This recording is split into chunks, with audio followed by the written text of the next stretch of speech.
Bonjour et bienvenue si vous nous rejoignez maintenant. L'actualité des idées dans cette dernière partie de la Grande Table. Mars 2011, mars 2017, 6 ans déjà que la Syrie est en guerre. Une tragédie humanitaire, plus de 300 000 morts, des millions de déplacés et de réfugiés.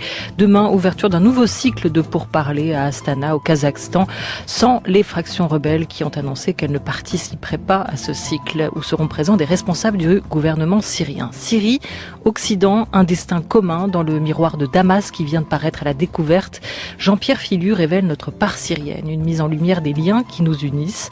Historien engagé, on se souvient de sa lettre « Je vous écris d'Alep » en juin 2013, l'un des derniers témoignages avant que la révolution syrienne ne bascule définitivement dans la guerre civile. Alep occupé a été repris son contrôle depuis par le régime, c'était en décembre dernier. Sur son blog, Un si proche Orient, à suivre sur le monde.fr, il commente l'actu à vif. Dans ses livres, il remet en perspective Printemps et Seconde Renaissance dans la Révolution arabe, 10 leçons sur le soulèvement démocratique chez Fayard en 2011, la lutte d'un peuple dans Histoire de Gaza. Après Les meilleurs ennemis en BD avec David B chez Futuropolis, une histoire des relations entre les États-Unis et le Moyen-Orient, ce professeur d'histoire du Moyen-Orient à Sciences Po, ancien diplomate, retrace l'histoire des relations entre l'Occident et la Syrie d'hier à aujourd'hui. Dans la veine aussi des Arabes, leur destin est le nôtre, paru il y a 2 ans, Jean-Pierre Filu montre une fois encore qu'il n'y a pas eux et nous, mais bien une histoire complexe et une mémoire commune, une part d'universel qui se joue sur le théâtre du conflit syrien. Qu'il y a la descente aux enfers d'un peuple qui n'est ni un problème d'arabe, ni le solde de querelles immémoriales, qu'il y a aussi concordance des temps et des parallèles à dresser pour éclairer notre présent. Bonjour Jean-Pierre Filu. Bonjour. Quelle est votre part syrienne à vous ? Moi, part syrienne, elle est de l'ordre de l'intime, vu que c'est un pays dans lequel je suis littéralement tombé quand j'avais 18 ans et que j'allais en stop d'Istanbul à Beyrouth et que j'ai découvert Alep, une ville à laquelle je suis toujours resté profondément attaché. Depuis, j'ai vécu de longues années en Syrie et j'y ai séjourné sans doute plus d'une vingtaine de fois. Dans Le miroir de Damas, qui est avant tout un livre d'histoire avec un prisme assez particulier, on va y revenir. Vous déplorez l'assadisation de la Syrie aujourd'hui dans les représentations françaises et dans celles de la diplomatie internationale.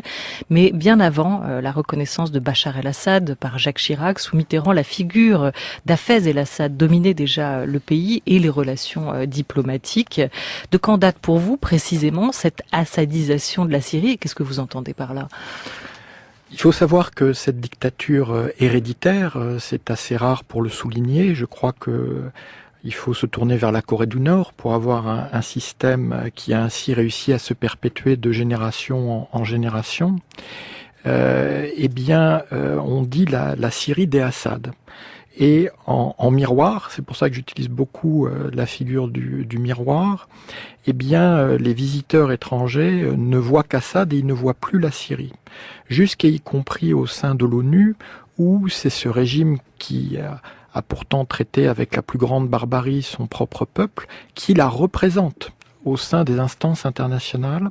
Et donc la Syrie officielle, quel que soit ce qu'on en pense, on peut d'ailleurs, et ça a été le cas de Mitterrand, être en guerre larvée avec elle, c'est quand même avec la Syrie d'Assad qu'on traite et non pas avec le peuple syrien. Et ce peuple disparaît, il est hors champ, et évidemment il est ainsi livré à la pire des répressions de la part du tyran père ou du tyran fils. Sortir de cette assadisation de la Syrie, pour vous aujourd'hui, c'est quoi ? D'abord, arrêter de discuter avec ce régime, avec cette dynastie, entre guillemets. Ne plus considérer que les Assad, Bachar, aujourd'hui, Hafez hier, sont des interlocuteurs légitimes. J'ai eu le privilège, comme diplomate, de pratiquer l'un comme l'autre, et je crois pouvoir assez sûrement rédiger par avance les comptes rendus des entretiens à venir entre Assad et ses différents visiteurs occidentaux. Il a un certain nombre de figures obligées qu'il assène à ses hôtes, et de toute façon, il ne peut rien en sortir, car les Assad ne sont capables ni de concessions, ni de compassion. Puis ça dure longtemps, les entretiens. Ça dure moins longtemps avec le fils qu'avec le père, mais c'est beaucoup plus décousu. Le père a asséné des fresques historiques remontant bien avant les croisades. Le fils essaie en gros, sauf si vous êtes une groupie absolue déjà acquise à sa cause, il essaie en gros de vous expliquer que vous êtes un demeuré, que vous comprenez rien et que la logique et la raison sont de son côté, avec des affirmations proprement délirantes du genre « Mais pourquoi bombarderais-je mon propre peuple ? À quoi cela me servirait ?» Une espèce de logique inversée et perverse où visiblement un certain nombre de visiteurs trouvent leur goût.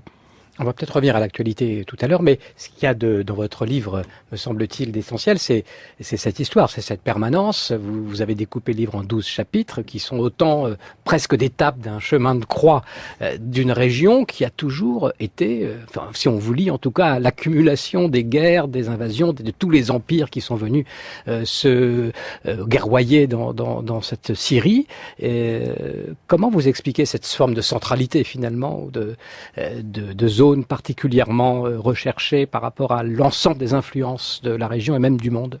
C'est le carrefour, de même que le Moyen-Orient est pour de bonnes et de très mauvaises raisons au cœur des relations internationales. La Syrie est au cœur du Moyen-Orient, c'est elle qui permet aux empires de Mésopotamie d'aller vers la vallée du Nil, au pouvoir de Byzance puis d'Istanbul d'aller vers la péninsule, ou justement aux Arabes sortis de la péninsule avec le message de l'islam au 7e siècle, de porter celui-ci à l'extérieur. Mais c'est moins la succession de guerres qui frappe que l'ancienneté de cette civilisation millénaire au sens propre. Alep et Damas sont sans doute, avec Jéricho, les villes où l'habitat continu est le plus ancien, 6 à 8 000 ans, suivant les sources.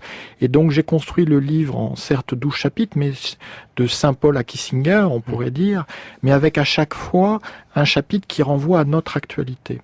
Montrer que ce qui se passe au moment de la naissance du christianisme est important pour nous aujourd'hui, que ce qui s'est passé au moment des croisades et de Saladin est important pour nous aujourd'hui, etc., etc.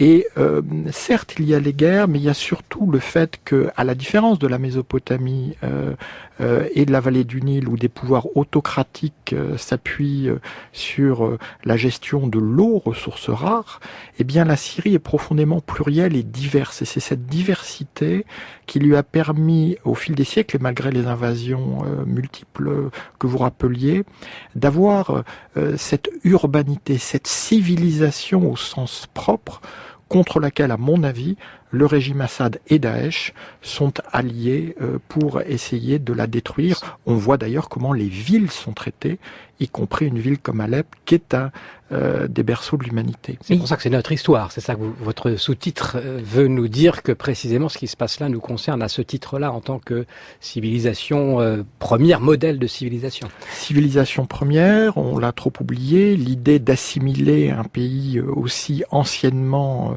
urbain et sophistiqué à je ne sais quel barbare, c'est déjà tragique. Et puis il y a notre histoire qui en permanence s'est jouée aussi là-bas. Alors on parle des croisades, mais il y a littéralement l'invention de la diplomatie. C'est en Syrie qu'on l'invente, avec les consulats à Alep qui sont les premières représentations permanentes, alors que jusqu'à présent, donc avant le XVIe siècle, les ambassades c'était des envoyés, c'était des délégations, c'était des émissaires en itinérance. Là on commence à avoir une diplomatie permanente avec des professionnels, une compétition entre les puissances européennes, la France, la Grande-Bretagne, la Belgique, l'Italie, les Pays-Bas. Et au XIXe siècle va émerger ce qu'on appelle la question d'Orient, qui est la grande question diplomatique de ce temps, alors qu'en Europe on parle du concert des nations après l'épopée napoléonienne.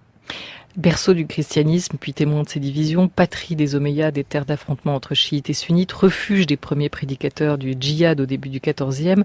Vous nous rappelez toute cette histoire oubliée, et vous nous rappelez aussi qu'il y a une vraie fierté syrienne devant ce passé qu'on est en train, ou face à ce passé qu'on est en train de laminer aujourd'hui. c'est toujours quelque chose qui, comme historien, et comme homme, m'a beaucoup impressionné chez les Syriennes et les Syriens. C'est cette intégration, même chez les plus humbles, chez les plus pauvres, dans le désert, dans des villages perdus, de cette ancienneté de l'histoire qui donne aux Syriennes et aux Syriens le moyen de supporter la tyrannie et l'occupation, parce que dans le temps long, au fond, on sait que tout ça finira. Et puis deux anecdotes dans Alep ravagé, donc à l'été 2013, j'ai vu un musulman très pieux, je le savais par ailleurs, pleurer devant une mosaïque byzantine qui était brisée. Parce que pour lui, c'était une partie de lui-même, de son identité. De même que j'ai vu dans un camp de réfugiés syriens en Jordanie, au milieu du désert, à Zaatari, dans des conditions assez terribles, en plein été 2015, avec 40-45 degrés à l'ombre, eh bien, ils avaient réussi à reconstituer, avec les moyens du bord, les monuments de leur patrimoine, l'amphithéâtre de Bosra, le pont de Deir ez-Zor, la citadelle d'Alep. Et c'était une façon pour eux de conjurer l'exil en invoquant ce patrimoine multiséculaire. Et tous ces monuments sont aujourd'hui détruits ? Pas tous, fort heureusement. Et il faut savoir que même quand ils l'ont été, je pense à la mosquée des Omeyyades d'Alep, où j'ai dû me faufiler sous les tirs des francs-tireurs du régime Assad ou des milices pro-iraniennes, eh bien, les pierres du minaret, ce minaret du XIe siècle qui a été détruit par Assad à coups d'obus de chars, eh bien, ces pierres, elles ont été mises de côté pour permettre la reconstruction le moment venu. Donc il y a des dommages qui ont été commis à l'explosif qui, eux, sont irrémédiables. On pense évidemment à ce qu'a fait Daesh à Palmyre, mais il ne faut pas oublier les bombardements russes sur des sites byzantins dans le nord-ouest de la Syrie.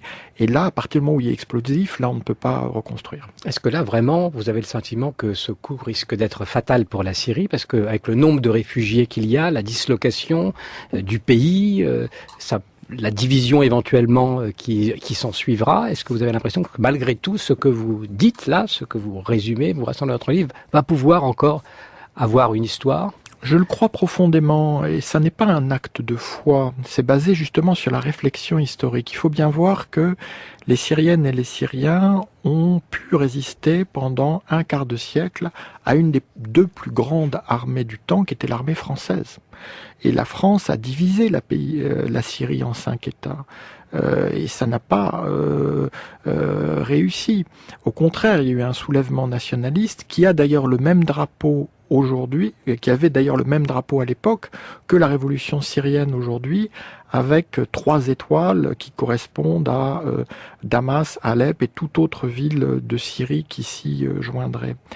Et c'est le fait que, au fond, personne ne remporte de victoire, car je crois qu'il ne peut pas y avoir de victoire militaire en Syrie, qui me donne ces raisons d'espérer. On voit bien qu'Assad, à Alep ou ailleurs, ne reconquiert que des champs de ruines.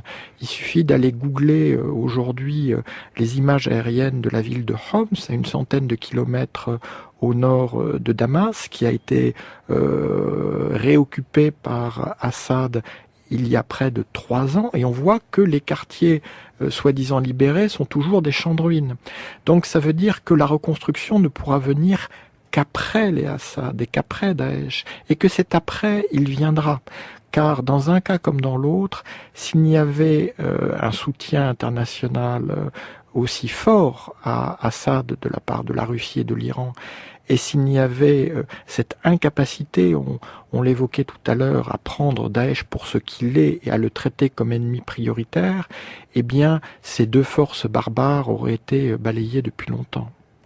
On a longtemps vanté la mosaïque religieuse syrienne, Jean-Pierre Philu, et vous le rappelez, vous également, la Syrie, malgré les répercussions qui l'ont marquée, apparaîtra aussi comme un havre de minorités. On a même parfois appuyé l'autoritarisme du régime, et notamment sous Hafez el-Assad, parce qu'il permettait à toutes ces minorités de coexister ensemble. On y voyait l'une des vertus de cet autoritarisme, cette coexistence des minorités ensemble, et notamment des minorités religieuse. Est-ce que toutes les grandes querelles en Syrie, dans l'histoire, sont d'abord religieuses ? Elles sont religieuses et elles sont politiques. Et on voit bien que les schismes au sein de la chrétienté d'Orient ont trouvé un terreau particulièrement favorable en Syrie, ce qui d'ailleurs explique sans doute, entre autres, pourquoi la conquête arabo-islamique a été aussi rapide, parce que ces schismatiques préféraient après tout des musulmans à des byzantins qu'ils considéraient comme de mauvais chrétiens.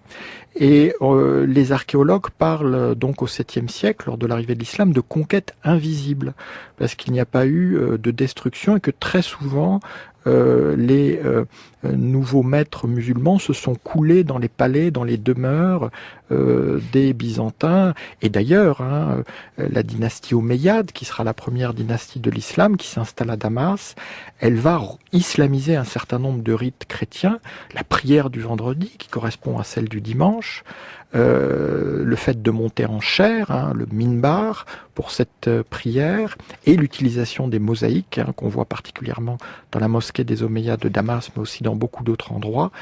Même s'il n'y a plus de représentation humaine, eh bien c'est évidemment l'art byzantin qui est réutilisé. Mais au fond, en Syrie, on est toujours le minoritaire de quelqu'un, parce que il y a une douzaine d'églises, sans compter les dénominations protestantes. Il y a les sunnites, les chiites, les druzes, les ismaéliens, les alaouites.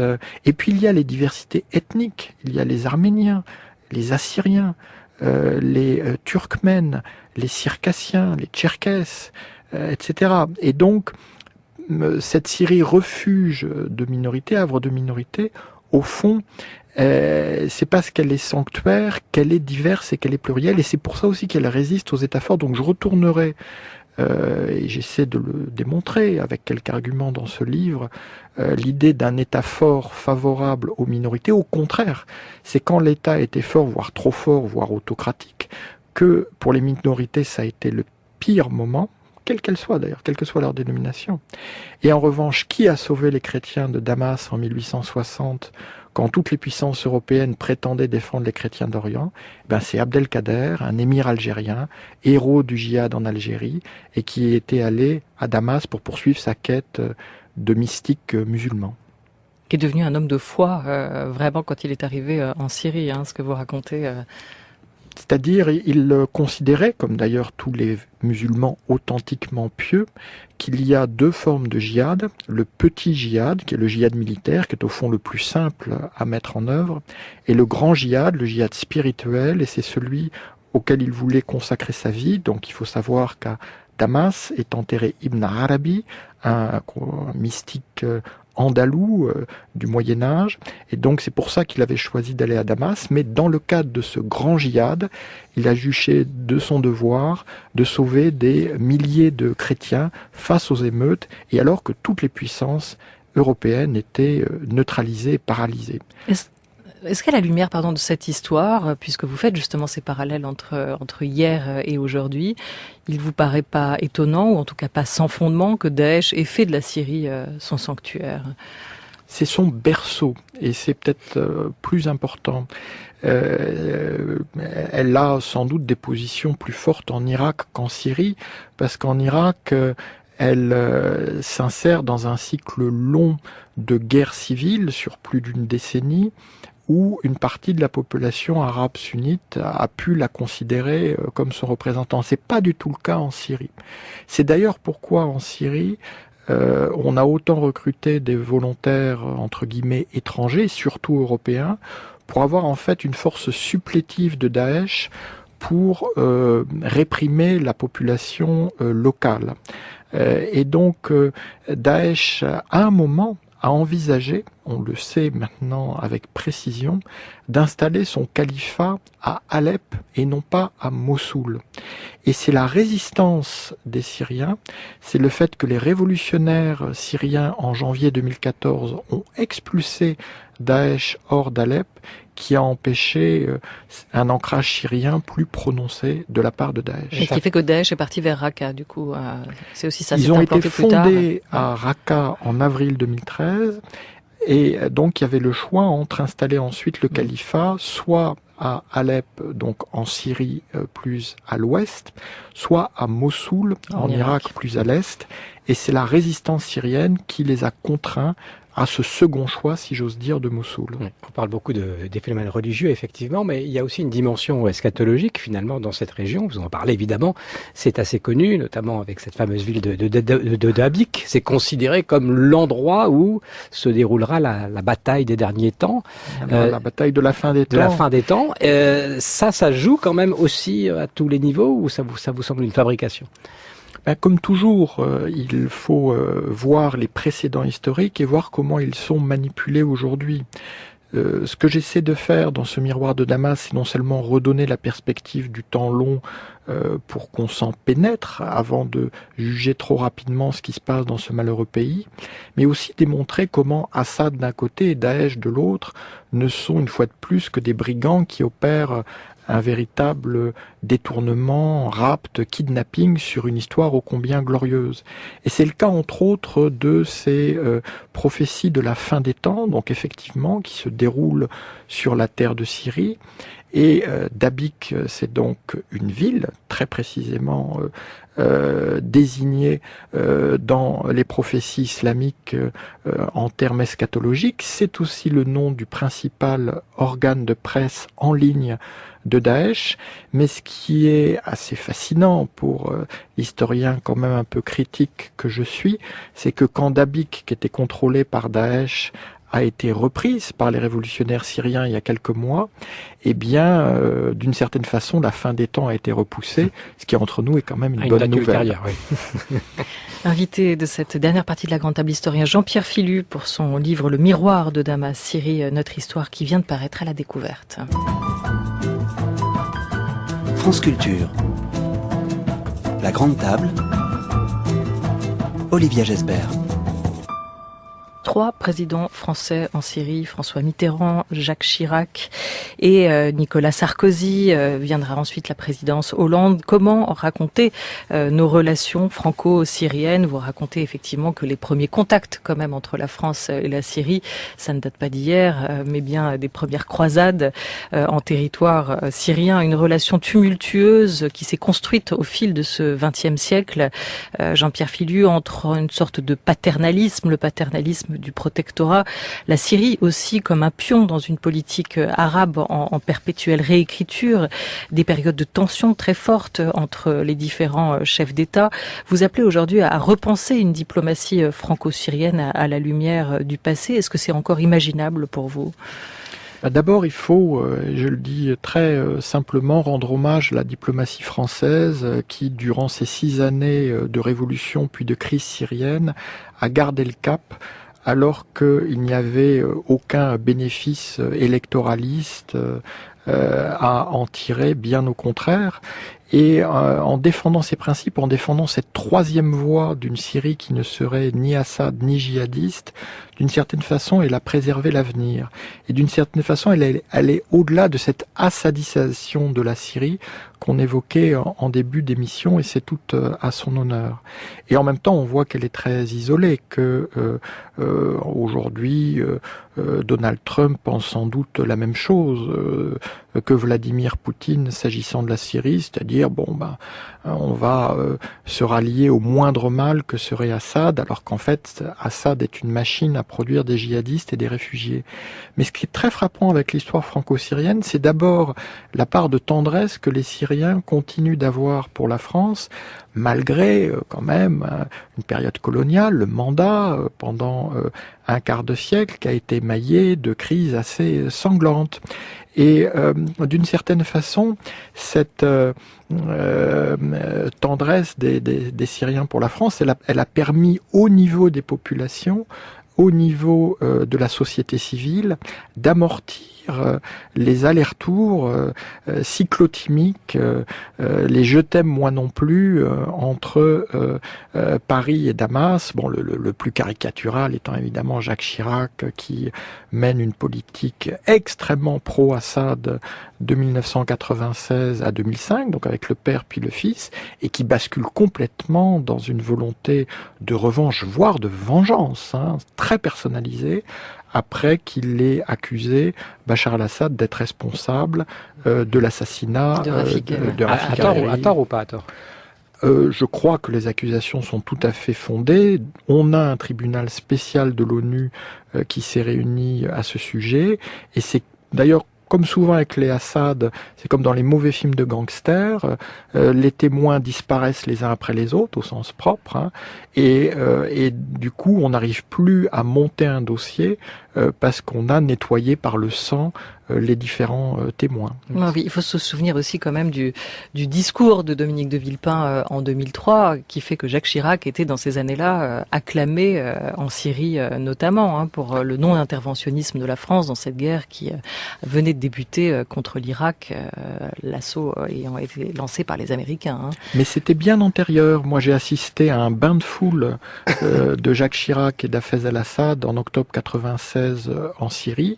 C'est d'ailleurs sans doute le premier et dernier bain de foule de Hafez al-Assad qui avait très peur de son propre peuple et qui n'aurait jamais osé aller à la rencontre des Syriens si le président français ne l'y avait pas entraîné avec sa fougue proverbiale. Alors c'est intéressant de vous comprendre sur cette question des représentations qu'on peut avoir on évoquait donc l'assadisation. Vous rappelez aussi les mots du général de Gaulle dans ses mémoires de guerre. Vers l'Orient compliqué, je volais avec des idées simples. Mais l'Orient compliqué de Gaulle n'est pas l'Orient des Orientaux, écrivez-vous, c'est l'Orient des intrigues occidentales et des conflits franco-français. L'indifférence troublante que professe l'homme du 18 juin envers le sort des populations moyen-orientales va d'ailleurs le conduire à compromettre le crédit de la France en Syrie. En quoi? Comment s'est construite cette relation contrariée, ces représentations qui étaient unilatérales d'une certaine manière? Alors d'abord, effectivement, je vous remercie de me donner l'occasion de démonter l'Orient compliqué, parce que c'est sans doute la citation de Gaulle qui est mentionné le plus à contresens et à contretemps. Hein. C'est donc non pas l'Orient des Orientaux, mais l'Orient de Vichy, de la France libre, des Anglais, des nazis qui interviennent en Irak. Et de Gaulle est assez fascinant parce que c'est quelqu'un qui connaît bien la Syrie. Il était en poste à l'état-major de l'armée du Levant à Beyrouth. Il a fait des séjours répétés à Damas, à Alep, à Palmyre. Il a même été un des premiers militaires français à tremper le drapeau dans le Tigre, donc dans l'extrême, la pointe nord-est, ce qu'on appelle le bec de canard en zone kurde. Et pourtant, la Syrie, pour lui, n'est qu'un décor pour sa grande guerre contre Vichy, puis aussi pour s'affirmer contre les Alliés, ce qui l'amènera en mai 1945, à un bombardement de Damas tout à fait inutile, qui laissera des centaines de morts et une épreuve de force qui ne sera interrompue que par l'intervention de Churchill, appuyé massivement par Roosevelt. Il faut dire pourquoi il bombardait à ce moment-là quand même. En fait, la Syrie était indépendante depuis 2 ans, mais De Gaulle n'en avait pas tiré toutes les conséquences. Les troupes étaient maintenues et toute outrage au drapeau. Il faut savoir que mai 1945, c'est pas seulement la paix, c'est aussi les émeutes sauvagement réprimées à Sétif et Guelma en Algérie. Et donc l'homme du 18 juin, il s'affirme par la force à l'étranger. Et puis il y a cette obsession du complot britannique qui viserait à saper la puissance française.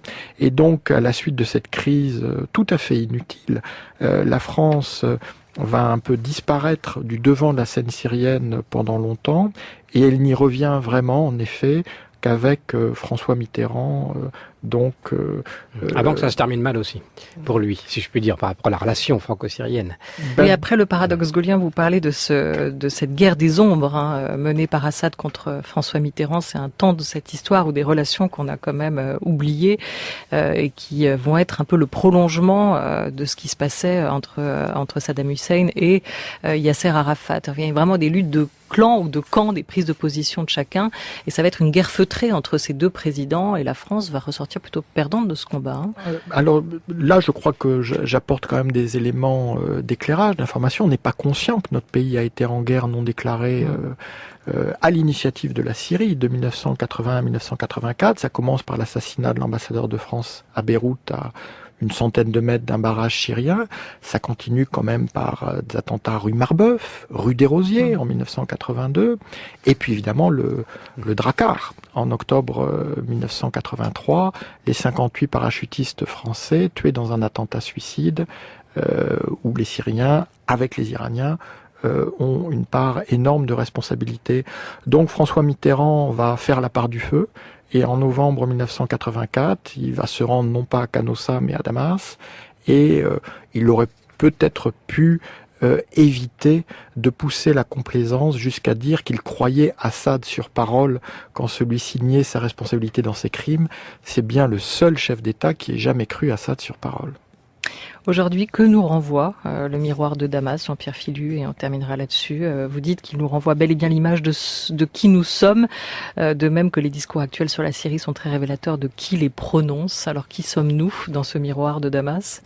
Dans ce miroir de Damas, nous sommes un monde qui a abandonné une partie de lui-même aux monstres. Et ces monstres ne peuvent pas rester indéfiniment contenus en Syrie. La France en a payé un prix terrible en 2015 et 2016 avec toute une série d'attentats. Mais il y a aussi cette idée d'un monde où des règles, des normes doivent continuer d'être respectées. Et malheureusement, je dois citer l'ambassadeur de France à l'ONU, François Delattre, qui s'interrogeait de manière rhétorique pour savoir si Alep n'était pas le tombeau de l'ONU.